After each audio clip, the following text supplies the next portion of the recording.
Greetings, YouTube! The Doctor is in. Dr. Urias Papers here, coming at you with another commentary on Dungeons and Dragons. And today we're going to be talking about the spell Phantasmal Killer. I've got the Legacy version up here right now. We are going to be comparing and contrasting this to the 2024 version of Phantasmal Killer from the 2024 PHB. But first, don't forget to hit that subscribe button if you like this video. Hit the like button. If you have any questions or comments, please leave a question or a comment. And don't forget to hit that notification bell. All right. The Legacy version is up. It is a 4th level spell that has a 1 action casting time with a range of 120 feet. That was pretty good range. Lasted for a minute, required concentration. And you create an illusion. Only the creature that you target can see it. They get a wisdom saving throw, which is one of the better saving throws that we want. If they fail, they become frightened, which was a pretty horrible condition to be under. And then at the end of each of the target's turns before the spell ends, the target must succeed on a wisdom saving throw or take 4d10 psychic damage. On a successful save, the spell ends. Now, there's a little bit of controversy about that. Does the frightened condition end because it says for the duration? I've always played it, they make their save, then the whole shebang is just done. So you hit them, they become frightened right away, and at the end of their turn, they take the damage. Well, they make the save. If they fail, then they take the damage. If they succeed, the spell ends. If they fail, they take the damage and the spell continues. Next turn, they make another save.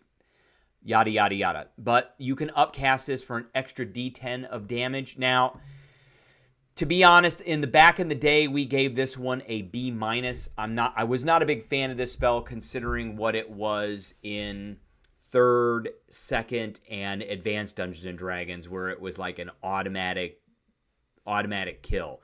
It is only usable by wizards, warlocks, and that was it. That's who can use it in, and it's only a couple of warlocks. The Hexblade, the Genie, and we're not going to talk about Mother of Sorrows because that's something that is not within the base rules. But the Hexblade and the Genie were Wizards of the Coast products. So we gave it a B-. Here is the new version of the spell, and I think the new version of the spell got a nerf. So it's still a 4th level spell, 1 action, 120 foot range. Still lasts for a minute. It's still concentration. It is now usable by bards and wizards, Hexblade warlocks, and the Genie warlocks. So they did add the bard. The bard was not in the Legacy version of the spell. But now the bard can use it. So that's a little bit of a bump because we've got an extra class that can use it. Now, it's the same thing. You make a nightmare. It appears in the mind of the creature that you targeted within range. They get a wisdom save. On a failed save, they automatically take 4d10 damage. So that's different because in the original spell, they got a saving throw, and if they failed, they became frightened. And then they got another saving throw at the end of their turn, and they took damage. Now, on a failed save, they automatically take the damage, and now there's no more frightened condition. And this is the part that I didn't like, where I think that we're getting a buff. And it's kind of a wash. Or a nerf, I'm sorry. And it's kind of a wash. So instead of frightened, they're saying you have disadvantage on ability checks and attack rolls for the duration. But remember, a frightened creature has disadvantage on ability checks and attack rolls and cannot move closer to the target of the frightened condition as long as they can see the target of the frightened. So the caveat to this is they're taking the damage right away. They've got disadvantaged attack rolls. And then on a successful save, the target takes half damage, which they didn't do before. So there is half damage. And for the duration, the target makes a wisdom saving throw at the end of each of their turns. On a failed save, they take the psychic damage again. On a successful save, the spell ends. So there's only half damage once. And again, what does that mean? It says they take disadvantage on ability checks and attack rolls for the duration. But then this next sentence says, on a successful save, the spell ends. So, again, my interpretation of that is the spell ends, which means the disadvantaged stuff also ends. But now they've kind of adjusted where the damage happens, but they got rid of the frightened condition. And one of the worst parts about the frightened condition is not being able to move closer to the source of your fear. And I didn't really like that they took that away, and they just essentially here, they just took this part of frightened out and dropped it in the spell and didn't call it a condition, just called it disadvantage on ability checks and attack rolls. Now, some pluses to this: damage happens right away, and they take half damage if they do make that initial saving throw. The other plus to this is it is usable by bards, which is nice. We're going to keep this one at a B-. You can upcast it as well for another D10 of damage. I do like that they added bard. So here again is the bard.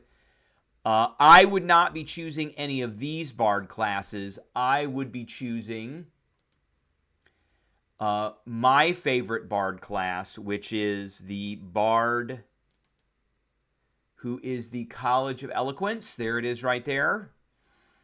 And we are going to pick that because we get unsettling words right there. Unsettling words, which means we can give a negative to a saving throw. Now, I'm going to suggest to take a Bard Sorcerer so that the Sorcerer has access to innate sorcery, which is a good one, has access to metamagic, which is another good one. So we want them to have access to metamagic, and we want them to have access to heightened spell. Okay, and really it takes 3 levels of Sorcerer to get to this. So the Bard can cast the spell. The Sorcerer, so when you cast a spell that forces creatures to make a saving throw, this makes the Wisdom saving throw. You spend the 2 points, and the target has disadvantage on every single saving throw that is associated with that particular spell, which is Phantasmal Killer. And again, there's a saving throw on every turn, and if they fail it, all the stuff happens. So this actually makes it worth it for some control and a pretty good dose of damage. It is 22 points of average damage. It's psychic damage, which there's not a lot that's resistant to psychic damage. So the other class that we can choose for this is the Wizard. I'm going to ignore the Warlock for now. Sorry, those of you that are fans of the Warlock. There really isn't anything here that... I would like the Diviner for this, but it is an illusion spell. There's nothing really in the Illusionist that kind of bumps this spell up or alters this spell, but the Diviner does get the Portent ability, so you can cause something to fail a saving throw by giving them a low roll. All right, that is what I have for everybody today. I appreciate everybody tuning in, and I will catch everybody